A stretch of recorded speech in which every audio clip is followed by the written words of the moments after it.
Welcome back to Voices of Impact, where we explore leadership beyond performance metrics and into presence, culture, and sustainable impact.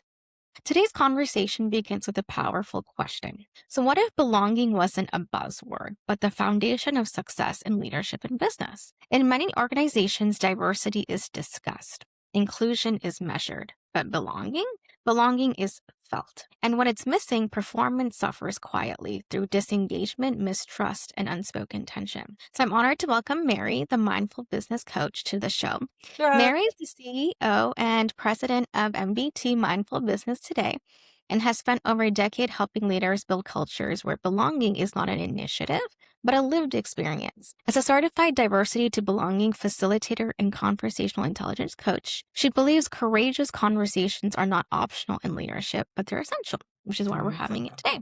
Through mindfulness, emotional intelligence, and strengths-based leadership, Mary helps organizations grow talent, strengthen trust, and build cultures that sustain both performance and people. So in this episode, we'll explore what it truly means to lead mindfully and intentionally, and how belonging transforms both culture and the results. So welcome, Mary. So glad to have you on the show. I'm so happy to be here, Vina. I'm so excited to be here and that you reached out to me. Of course. Just love how we have these conversations offline, but now let's have it here. So, Mary, Sure. tell us about your personal journey. How did your early experiences and family background shape who you are today?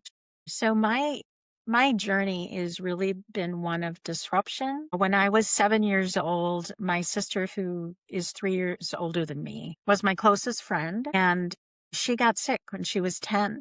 It took years to figure out exactly what was wrong with her. There were many, many hospital stays, and everything shifted to her. And there was always an emergency. And quite frankly, she was always almost dying. And that Wow. continued through my entire life. The initial diagnosis was osteomyelitis. It's an infection that settled in her femur. So her femur actually was deformed because this happened while she was growing. And part of things that had a really huge effect on me is I became a caregiver at a very young age. I was sort of suddenly the younger sister responsible for my sister constantly.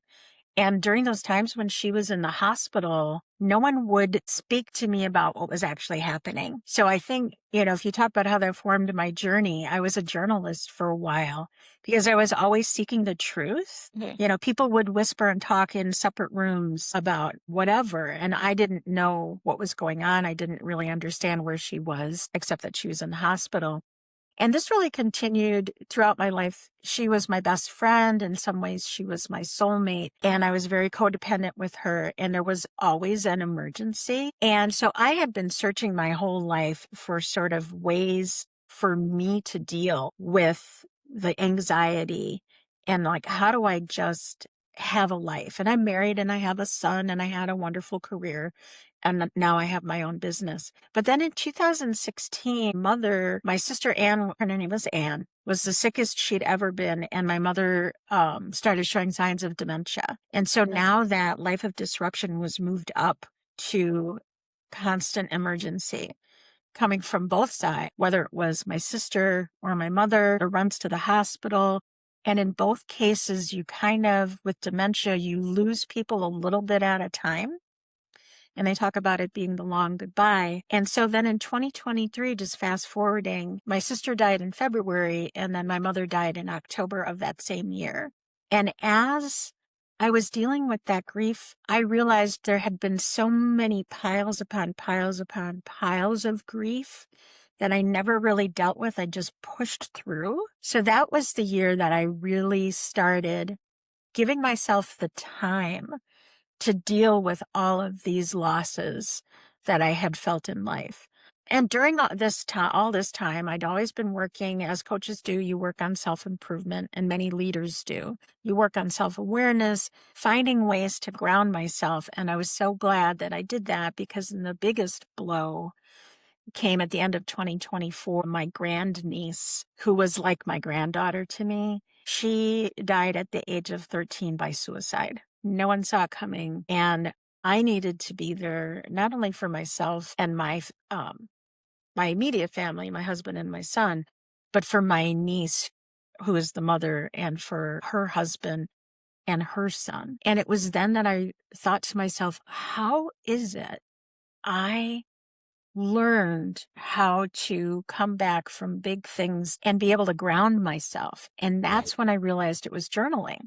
I had taken it on as a practice over the years, and that's why I'm so passionate right now. I've always been passionate about journaling. I give my new clients a journal when they start up with me, and not everybody does it. And you don't need to do it every day.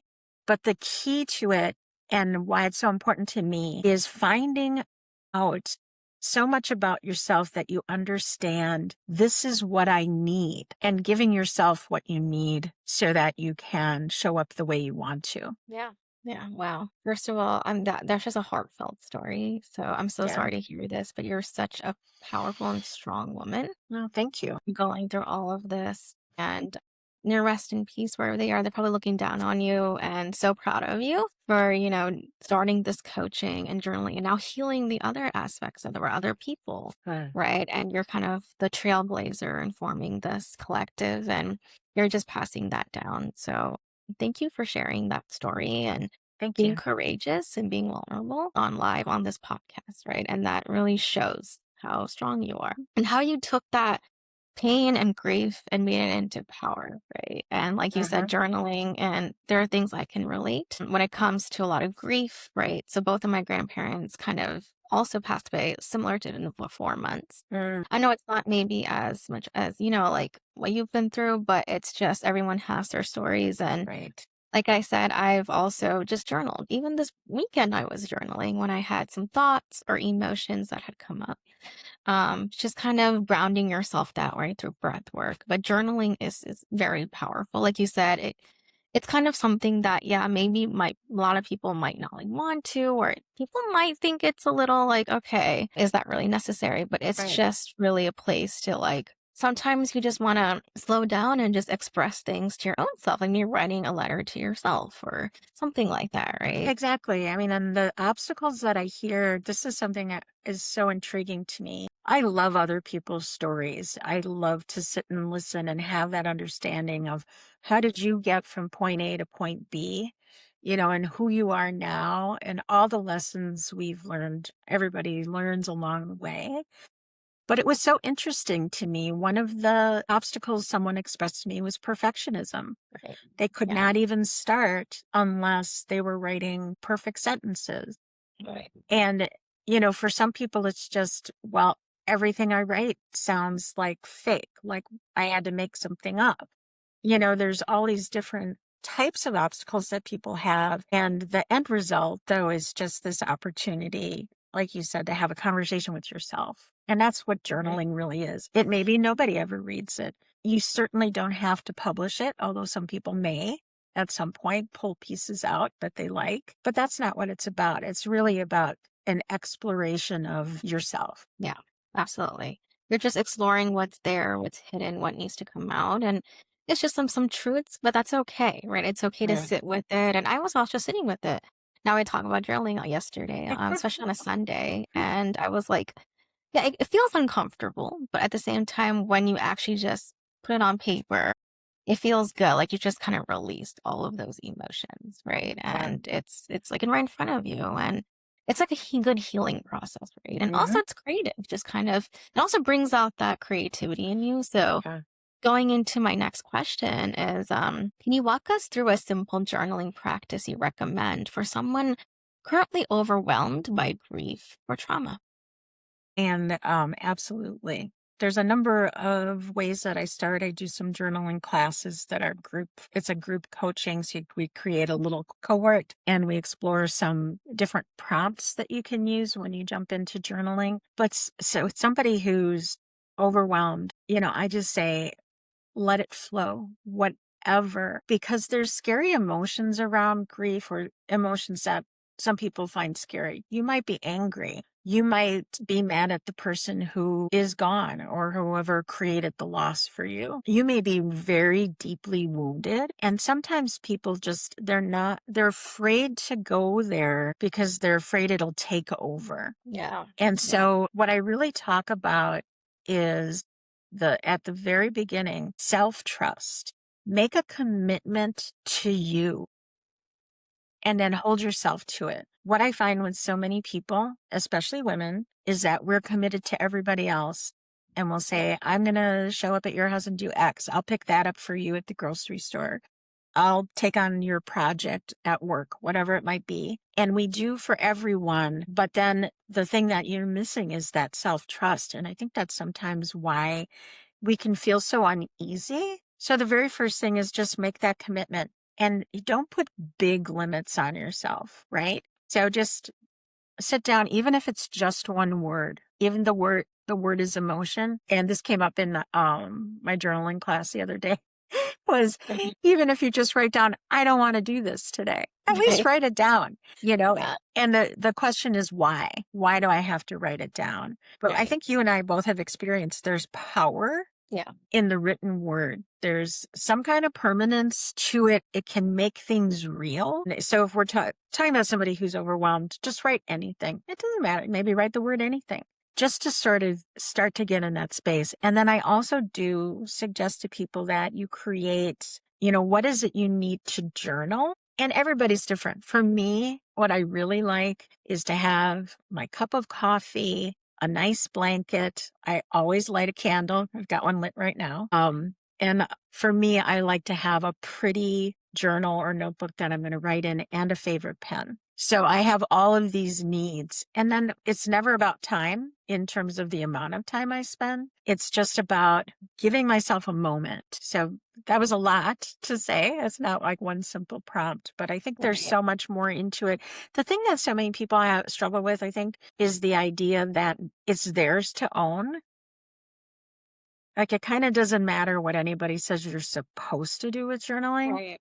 It's Yeah. yours. Exactly. Yeah. It's really like an emotional like relief, right? So Hmm. like you said was one thing that I was going through. It's a very timely thing, right? So whatever that was like sadness or anger, and sometimes it might come out in a healthy way. Journaling is in a healthy way. So just kind of Mm, releasing, like you said, even if it's like, even if I don't want to, just write that down and then ask yourself, why am I like protecting myself from this? right. What's going on? Why is there avoidance? Is it hurtful? It's okay. And then giving yourself some grace that it's okay to feel hurt. If it's someone who passed away or someone who hurt you, whatever that is, but just kind of documenting in front of you and just understanding that, it's okay to feel these emotions. And that's how you Right. feel. Because women, especially with high achieving, it's like we have this like, facade or like these walls. Like, I don't feel like I want to cry, or I don't feel like I should talk about this or Hmm. feel this emotion. And I was like that, right? Like we were taught not to do that. And especially as women of color, anyone who's listening, we want to be all the strong type. But at the same time, we need to get really, like you said, self-trust and really be honest with ourselves. Like, there's a reason behind this healing, and it's only going to help me, right? It's going to kind Hmm. of recover from that loss and, reclaim our inner power because of this, right? Yeah. And what you'll find happens, Vina, is, Yeah. and this isn't me. I mean, I collect knowledge from all over. It's Mhm. certainly not me who's discovered this, but Yeah. the more you push things down and don't let yourself feel whatever it is you need to feel, the more likely it is it'll erupt somewhere else. Exactly. Yes. Yes. Yeah. Absolutely. It's especially suppressing is not healthy, right? So, Right. that's an unhealthy mechanism, a coping mechanism. So we want to make sure it's healthier. That's like just putting it out there. Journaling doesn't have to be look perfect. I mean, when you talk to perfectionism, I could relate, Mhm. right? It's a nice way to just be like, hey, be your imperfect self, put it out there, and just a release, like a sigh of relief, right? And it's just kind of like detoxing. We think of like throwing out the Right. trash, and it's basically that, right? Simple as that. It's just detoxing all those emotions so you can start refresh again. So it's very important. The reason why we're having this conversation is because yeah, there are a lot of unprocessed trauma that a lot of people are having. They don't know how to navigate it, and what you're doing is it's just very beautiful. So thank you so much for what you're doing. It's very important. So going into, I know this is an important question. So many people feel pushed to fix themselves quickly Mhm. after trauma. So why is rest and reflection essential, and how do you normalize that for your clients? Yeah. Well, one of the things, well, I have to show you this. So I work with a wonderful group. I'm on their board called HIR, HIR, Hmm. Healing Intergenerational Roots Wellness Oh, Institute. And they often will have these purple rocks around. They specifically deal with victims of violent crimes and trauma. And there yeah, was a day when I wrote, I can rest today. I don't know if it's backwards in the way that you're seeing it, but it says I can rest today. yeah, I had to write it down because and also with high achievers, they sort of see this, what's next, what's next, what's next sort of thing. The reason hmm, that it's important, and one of the ways that I give grace to my clients is somebody will get on a call. This happened recently. I work with a lot of high powered individuals, lawyers in particular, women business owners, and all business owners, and people who are under so much stress in nonprofits as well. So I work with a lot of people who are really in that space of they're just going and going and going. When a client comes on screen and is clearly, even if somebody lives in the same town as me, almost everybody wants to just do the coaching calls by Zoom. yeah, So if somebody arrives and I can see they're flustered, they're looking under their papers for things, or sometimes there was a time period mid last year where everyone I talked to had such down energy because what's going on in the world right, was just draining and there was this lack of motivation. One of the things I do to help them is I give them grace and I'll say, yeah, what's going on with you? And we'll talk a little bit about whatever it is. And I'll say, it's okay if we postpone and we talk, let's yeah, schedule the next one or let's hold it till next time. And then give them that option. Cause sometimes, and I especially saw this when I was working in law firms, there's so much for people who are at those really high powered levels. No one says to them, what's going on with you? What do you need? exactly, right, And like just offering that up and saying, it's okay if we don't do this today. This will be here tomorrow. right, Let's schedule something else. So that is one of the ways. And sometimes what I'll do is I'll say, I'm going to give you this time back right, in your calendar. Maybe this is time for you to just relax and reflect or whatever it is you might need to do to get you ready for the next part of your day. That's really an important thing. And I just want to say another thing about grief. There was, I've read all of the things about it, learned so much about trauma, but there is definitely a couple of things. One of them is grief can make you really tired. true, And it's your body's way of telling you, you just need to slow this down. Make space in your brain too, right? So that you're not thinking all these thoughts. So that's one of the things. The other thing is there really is something called grief fog, hmm, where sometimes you can't think clearly. yeah, And unless you stop and just sort of give into that, I always talk to clients about notice what's going on in your body. What is your exactly, body telling you today? right, And then if you can, go with that. Give your body yeah. what it needs. Yeah, absolutely. Wow, I love this. I love the fact that you're helping your clients do this. I Yeah, do some, we're just kind of cultivating that safe space. I've had coaches who are just like, I mean, there's nothing wrong with it. I don't, there's no right or wrong, but right. I feel like, some coaches are like, okay, there's a set amount of coaching, number of sessions, we have to finish it off. But I'm more of like, similar to you, that empathy of just, yes, like there are some clients who need that space. Like she was like, hey, I have 4 children. It's hard, going through a job search. And Mm. similar to you, I was like, hey, like if you need to cancel this session, go ahead. Or if you need a break, like go ahead, right? Like, because a lot of women are mothers and wives and even leaders, and it's a lot to handle at once. There's so many emotions. So I love how you said just taking back that time and be like, hey, if you need to relax and rest, go ahead and take it. It's okay. Because a lot of the corporate people think it's like, I shouldn't rest, right? It's a different reframing, Well, and right? I've noticed since I've been running my own business, Yeah, what we don't give ourselves in the corporate world is time and space to think. right. Yeah, And that's a real detriment. Like the idea that people can work, even an 8-hour day, but let's go back to reality 10 hours, 12 hours, 14 hours, right? Because you're working on deadline for a specific thing and maybe you're spinning your wheels.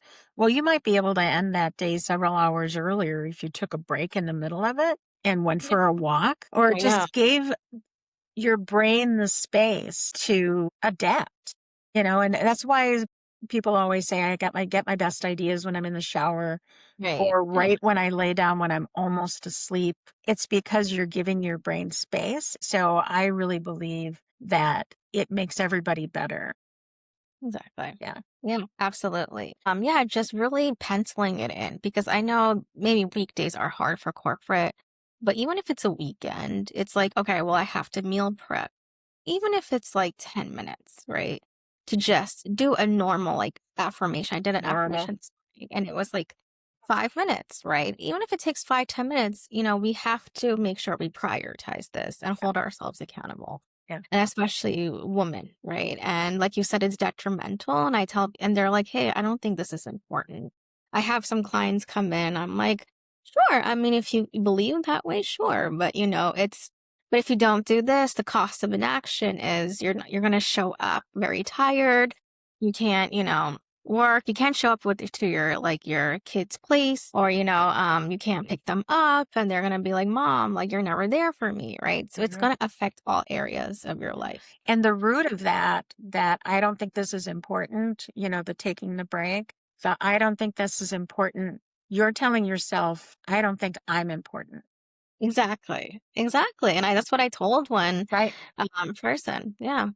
Yeah, for sure. Yeah, and literally she was like, "I didn't see that." I was like, "So what you're saying is, you're not making yourself important, you're Mm. making like the organization more important than you." And she was like, "That is true. Like I need to focus on myself and it's self-care." Like just having that reframing is very important. And also for entrepreneurs, I think this is a thing that I'm also Mm. learning, right? So I literally took a day off. I was like, Monday, I'm taking it off because we need the rest. If Saturday, Sunday's not enough, it's okay to take the day off on a Monday. This is your business. You want to run your business from a place of focusing on your energy and your nervous systems. I just don't recommend that people run. It's not sustainable if you're always in go-getter mode. Hey, like I have to scale this way and do everything at once. Like delegate if you need to. So doing energy audits, rest when you need to, and really like put that timer, like close the laptop at whatever, have a power nap or whatever, you know what I mean? And that's what I've been doing. That's awesome. I was like Saturday, Sunday, I'm not talking to my team. I've already mentioned that. I'm not answering emails, right? Even today I had to cancel. I was like, I'm going to cancel it because I was tired this morning, right? So just holding yourself accountable, setting those boundaries is the first step to this, right? So super, super important. And if you need to heal from any trauma, it's okay to talk about this thing. It's okay to share that with your loved one and your friend. And like, I just shared that with someone. I was like, I'm going through a healing phase. I'm going through this. I just need to step back, right? So just having those reminders. Yeah. If I can add on to that, one of the things, and getting back to like why I'm so passionate about journaling, Mhm. is you spend the time when you need to spend the time to find those things that ground you so that when you are in the time where you need to be able to be in place, push forward, get things done, support other people, whatever it might be, you've got a shorthand for knowing what you need. Yeah. And so, I would take breaks from being at my niece's house. I had been staying overnight and there was a friend who alternated with me. And then I could tell them, because then you can also model, right? I need to go home and ground myself because Exactly. that's what makes it so that I can come back and give you what you need. I Right. think that that's another really important part about all of this is um, it's nothing to be ashamed of that you need something. Right. Right. And actually, there was a time we would have these large trainings that I was central to. And I'm an extrovert, but I was generally coaching a large number of the people who would be in the room for these trainings that would go on for more than one day. Mhm. So I had the team set up a separate conference room for me that I just said, I need a quiet room or a quiet space because I needed to pull myself out of all of the energy And the energy was good energy, but there was just too much of it, so that I could pull myself out and just go be in the quiet room for a few minutes or whatever it needed to be, so that I was still nearby if there was something that I needed to deal with. But it gave me that time. So this shows up in all different ways, and there are ways to give yourself what you need in the workplace. But the key to it is knowing what you need. Exactly. Yeah. And thanks for sharing that. And also, it's another thing that, like you said, was listen to your body. So, what your body's telling you. So, that was something that I wasn't aware of. Right. Mm, And my partner would always tell me, like, I would be like, my hand hurts. Maybe it's carpal tunnel, or maybe it's like the typical, let's go to the doctor, because that's how high achieving women, that's how we think. It's a logical thing. And right. I was like, I needed to ground myself, like journal. I'm like, what's going on? Like, maybe he's right. So I was just sitting there, what my body's telling me, and my hand was hurting, my shoulder was hurting. And I realized that there were some Mm, emotions stored, some tension stored, and journaling really helped. I was like, what are those emotions that keep coming up? Why am I feeling this way? And as women, we have played different roles, right? And mhm, I was taking on burdens from my parents, from my partner, and the emotions from everything. And then I was still going through the grief of my both of my grandparents passing away because I was so close to them. And I realized I suppressed it.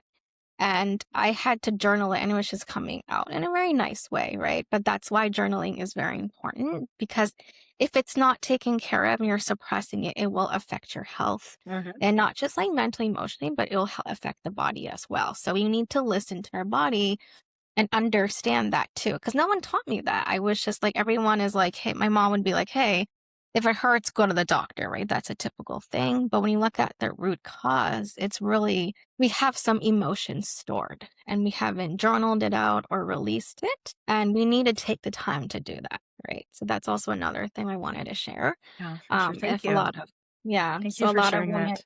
of course, of course. And that's literally, it has, when I just journaled this weekend and I released it, I was like, wow, like, I'm back. I have that energy replenished, right? And here I Mhm. am today sharing it. And, it's wonderful so that other people can also learn. But it is very important, as I'm emphasizing this over and over again, because I know we don't talk about this often in certain places, but I think this would be very helpful for corporate people as well as entrepreneurs, Mhm. right? So that you can thrive happily and you can thrive with ease, right? That's what this is all about. Right. Okay, awesome. So, and another question that keeps coming, and I see this every with coaches. So, what signs suggest someone needs deeper therapeutic Mm. support versus coaching? And how do you advise them to get the right help? Thank you so much for that, because I did want to say all of the clients I work with who I believe do best with the coaching, they also have a therapist. And Mm, so, yeah, for a lot of the things that people deal with every day, anxiety, of course, right? Grief and loss, those are the kinds of things that will seep into a coaching session. As we're talking about confidence, why do you think of that with those things about yourself, or the negative self-talk, which is the biggest thing? And journaling can really help with that. Why are you constantly telling yourself that? And then it tends to be like, I'm not good enough, or I never get this right, whatever. The roots of all that kind of stuff is always in childhood. right, So sometimes clients will share that with me, but I ask the question whenever any of those, sort of everyday things come up that many, many people deal with. But as soon as it gets into depression or any kind of trauma, I encourage people to also see a therapist, because coaches are not therapists. The right, job that we do is to help you find mechanisms to move yourself forward so that you can achieve what you want to achieve in life and at work, depending on what it is. But it's always about your life. And what therapists do is they help you delve in to uncovering those hurts and those wounds. It's a right. completely different thing. And so I always encourage people to find someone, and quite frankly, most of the time, the people that I've worked with do have a therapist. And I think that's part of self-awareness. People who will Right. turn to coaches already realize they want to improve something. And I believe the majority of them know that and are also seeing a therapist. Yeah, Yeah. amazing. I love that. And that's very important because a lot of people have come to me. I think, I come from a South Asian background, and some of my clients are South Asians, and we're not used to like, saying like, hey, we have a therapist, right? And so they come to me and there's a coaching and I help them. And sometimes it's like there's a very deeper underlying issue. And like you said, there's a root cause, there's a lot of wounding. And then it's like knowing the difference, like you said, is very important because coaches are not therapists and vice versa. Even though we do life coaching, as a career coach, I did add the life coaching piece to it. So we do have mindset, but those are two separate things. So like you said, it's very important for before you come into hiring a coach or going into a conversation, knowing that like where you stand, if you really need those wounding and that's affecting your everyday life, it's okay to have a therapist and a coach, right? To coach to actually help, Right. reach your goals alongside that. Right. So you want And both, right? yeah, Yeah. absolutely. And ultimately, what you're doing is building the strong mindset. So you're able to tackle if you've got negative mindset type stuff, negative mantras, like all the mean things you say to yourself, turning that around. And not everybody has that, quite frankly. I don't want to say that's universal. Some people, they come to coaches because they genuinely need to learn habits, but everybody's got something that they're working on. Yeah.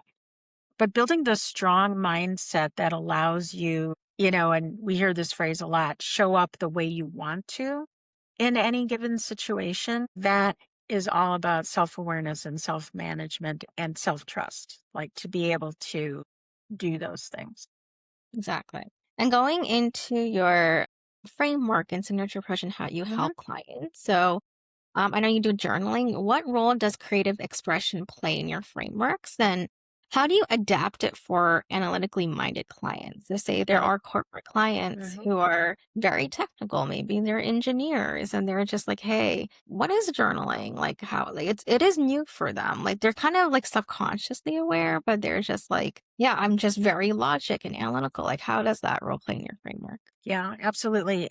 I believe every single person is different and needs a different thing. I had a client who was a software engineer and she had to use some kind of software to journal. Mm, Writing on paper was not her thing. I've yeah. had many people where they're like, well, I've got the journal, but I really just made a list. Well, list making is what you need Yeah. to build your strong mindset. It's that finding what you need.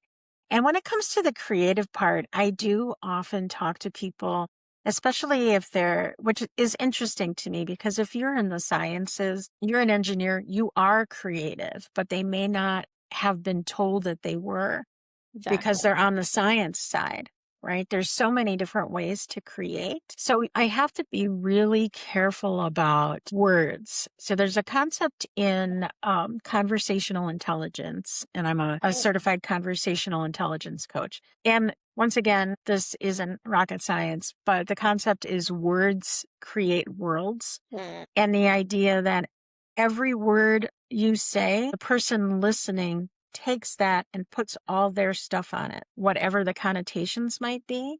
And that's why sometimes it's so hard to have a conversation where both people walk away with the same clarity yeah. because Right. everybody's layering it with all their stuff. So the connotation is so important. And sometimes it might be like, I'll say, oh, once you close your eyes, let's envision what you'd love to happen. And they'll say, well, I'm not good at envisioning things. I'm not creative. Or they might say, and it would be true, I'm grounded in today. So it's very much about what's the word that's going to be helpful for that person.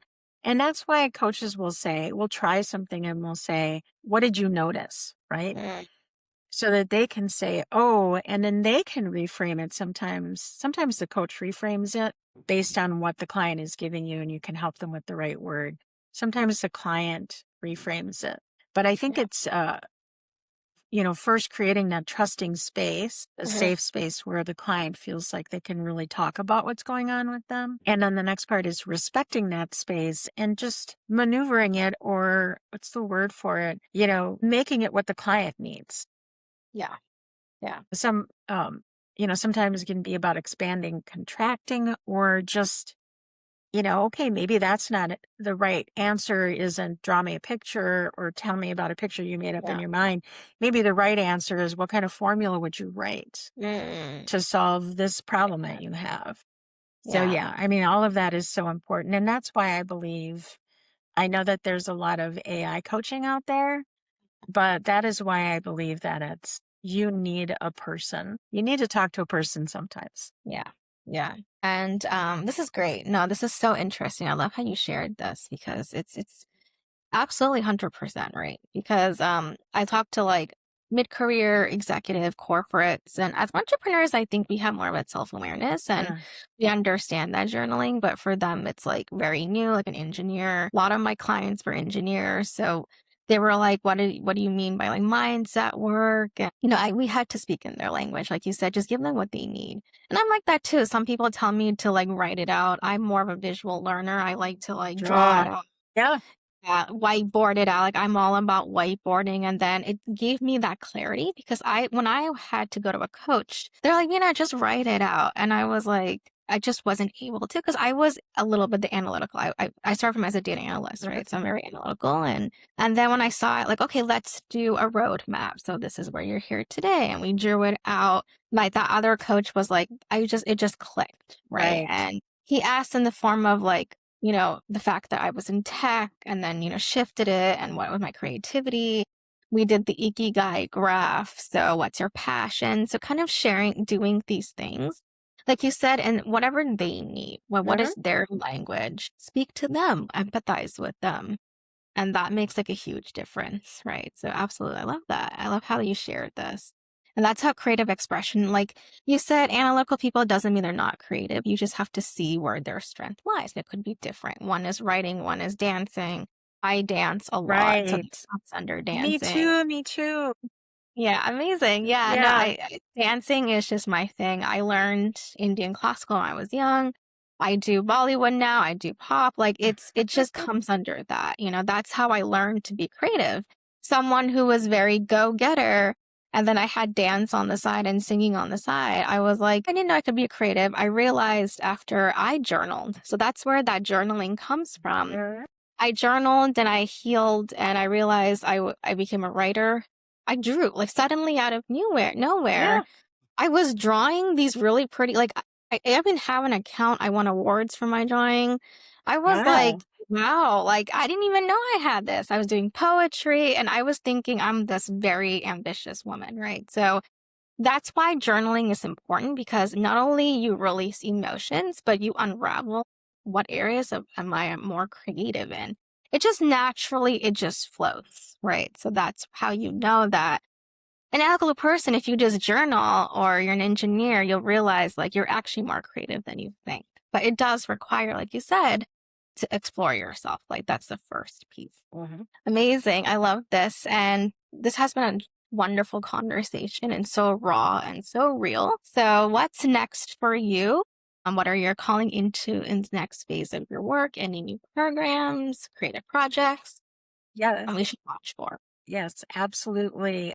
I continue to really lean into mindfulness mindset and journaling in what I do. And so I had offered the first cohort of a journaling class that I called 4 Fridays in February. So Mhm. this Friday we'll be having our last class. Lots of interest. And I'm just really on a mission to get people to, shed whatever the fears or the obstacles might be to journaling so that they can sort of jump on this bandwagon. So I'm offering the next sort of, formal through me journaling class is going to be in April. But in the meantime, came up with the idea anybody, let's say you have a group and you're all colleagues from the same company. Give Yeah, me a call and I'll set up whatever that journaling would be like for you and your colleagues.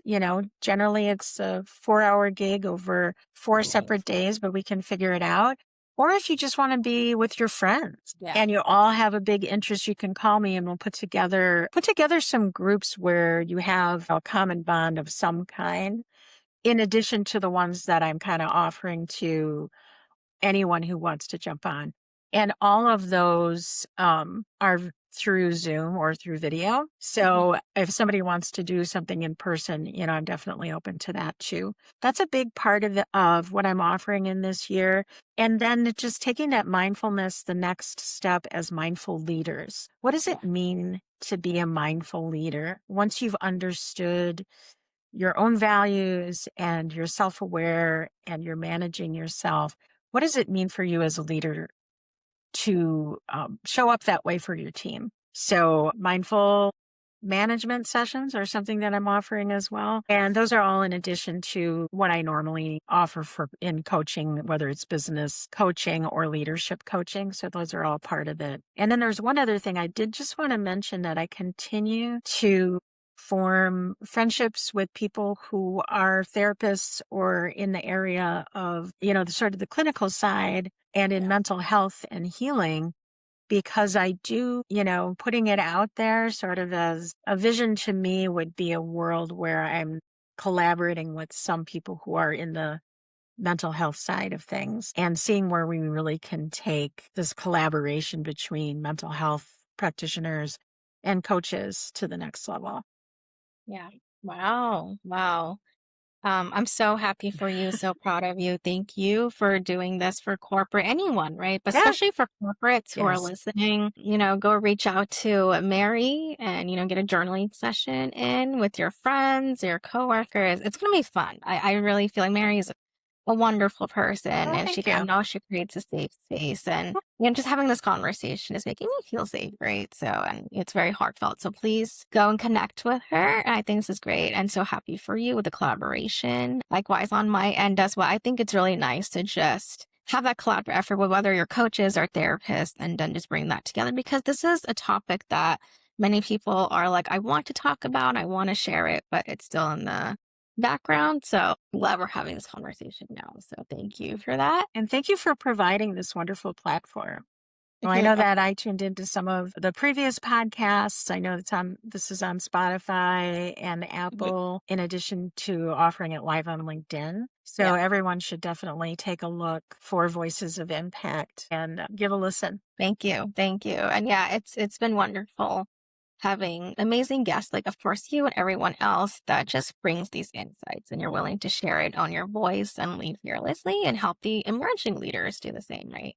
And that's how I did it. I had to learn to own my voice and then bring Right. that to the world here. So it's just a very grateful, so much gratitude, and I feel humbled to start this and just more coming up soon. So all of us. So stay tuned for that. But love to get into a fun rapid fire round with you, Mary. Okay, I'm ready. So, okay, let's see. So, I know we talked about dance. So, does it show up in your work or your self care? It shows up in my self-care. So I went to college in the late 80s, and we used to jump when we would we listened to, primarily new age type Hmm. music is what it was called at the time. Howard Jones, Paul Young, the Simple Minds, all that kind of stuff. And we would kind of put our arms up in the air and we'd jump and we'd jump. I love that. I still do that at home all the Yeah, time. yeah, And sometimes my clients will land in something similar, you know, yeah, that dance might be the way. yeah, absolutely. I love that. No, that's great. Just kind of releasing it, it's lovely. It's something that has to be part of the self care for everyone. I mean, whoever enjoys it, right? Right. So I love that. And okay, so if your coaching practice were a book title, what would it be? Coaching practice were a book title. That's a good one. Believe in You, Habits for Successful Leaders. Yeah, believe in you. That's a very good one, right? Because a lot of people, I think the first step is just believing yourself. It could be a small thing like that. Mhm. It doesn't even have to be an action, like put a plan together. It's just like believe in yourself Yep. and who you are and what you stand for. That's it. The rest will, come on its own. So I love that. I hope you write a book like that, honestly. Maybe I should. Yeah, let's do it. Yeah, So right. maybe and one more. So yeah, logic or intuition? I'm pretty sure I know the answer to this, but logic or intuition, which do you consult first when faced with a hard decision? Intuition. Yeah. So I actually, on the Myers-Briggs, I score almost 100% on, intuitor sensor. which is the second letter. And so what I do is, I go with my gut. My gut is pretty good. But what I need to do, and I train myself to, is okay, my gut says do this. And then now I make myself take a breath. And what is reality? What is logic telling Yeah. me? So I Yeah. do it that way, but definitely intuition. Yeah. I love that. And yeah, and I want to say to everyone who, like Mary, she's following her intuition. Look where she is today. So, if you follow your intuition, it's not gonna go wrong, right? You have to discern. So it's all about discernment, but Yeah. balancing logic with intuition is good for sustainable leadership, but lead with the heart because there are times when Hmm. I listened to logic first and it didn't make the decision was wrong, right? So Yep. Been now there. following intuition, look where I am today, and it's going really well. So I just want to put it out there, especially for people in corporate. Okay, awesome. So thank you so much, Mary, for this amazing conversation. So what today's conversation reinforces is that belonging is not soft leadership, but strategic leadership. Yep. When people feel seen and valued, trust increases. When trust increases, collaboration deepens. Yep. When collaboration deepens, performance follows, right? It starts from all of that, the people and your purpose. So mindful leadership is not about slowing down business. It's just about strengthening the foundation beneath it. So if this conversation stirred something in you, and in reflecting on the culture you're building or the conversations you may be avoiding, I want to invite you into a complimentary vision collab session.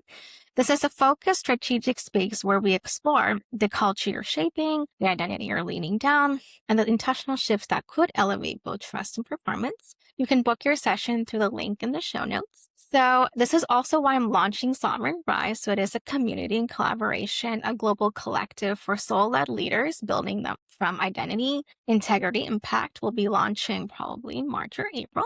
So it's not a space to consume content, but a collective to co-create legacy, right? So if you're ready to lead with courage, clarity, and belonging at the center, this is your invitation. Thank you so much once again, Mary, for your presence and light. Until next time, keep leading with intention, everyone. Thank you. Yeah.